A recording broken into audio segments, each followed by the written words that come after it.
నమస్తే మేడం. రేపు Kannappa cinema grand release ఉంది కదా, సో ఈ సినిమాని మీరు ఎలా ఎక్స్పెక్ట్ చేస్తున్నారు? చాలా హిట్గా ఎక్స్పెక్ట్ చేస్తున్నాం. Super hit bumper of block buster అవ్వాలని కోరుకుంటున్నాం అందరం. జై రెబల్ స్టార్ ప్రభాస్ కోసమే చూస్తున్నాం మూవీ. ప్రభాస్ కోసమే అంటే ఇది విష్ణు ఆల్రెడీ గారి టికెట్స్ సినిమా కూడా కదా? బుక్ చేసుకున్నాం మేము. రేపు మూవీ చూసాక రివ్యూ ఇస్తాం. ఓకే, అంటే ఆల్మోస్ట్ 80% పీపుల్ అందరూ కూడా మీలాగా ఓన్లీ ప్రభాస్ కోసమే సినిమా చూస్తాం అంటున్నారు. అసలు ఈ సినిమాలో ప్రభాస్ గారు హీరో అనుకోవచ్చా, విష్ణు గారు హీరో అనుకోవచ్చు? ప్రభాస్ అని అనుకోవచ్చు. ప్రభాసే. Rebel star Prabhas. ఎందుకోసం అని స్టోరీ నచ్చలేదా మీకు? అలానే ఏం కాదు. ప్రభాస్ ఫ్యాన్స్ కాబట్టి హిట్ అవుతుంది. ఓకే, ఓన్లీ అంటే బికాజ్ ఆఫ్ ఓన్లీ ప్రభాస్ అంతే, Yeah. స్టోరీ గానీ విష్ణు గారు గానీ ఇంకేది ఏం లేదు. ఓకే, మరి ఎట్లా ఉండబోతుంది అనుకుంటున్నారు ప్రభాస్ గారి క్యారెక్టర్ ఈ సినిమాలో? పక్క ప్రభాస్ ఉంటాడు కాబట్టి హిట్ అవుతుందని అనుకుంటున్నాం.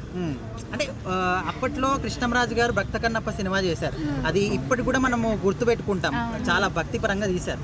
మరి ఇప్పుడు ఇందులో టీజర్ కానీ సాంగ్స్ కానీ చూస్తూ ఉంటే కొంచెం డిఫరెంట్ గా అనిపిస్తుంది. మరి ఇది ఆ స్టోరీ అనుకోవచ్చా, డిఫరెంట్ గా ట్రై చేసి? కొంచెం డిఫరెంట్ గా ఉంటుంది అనుకుంటున్నాం.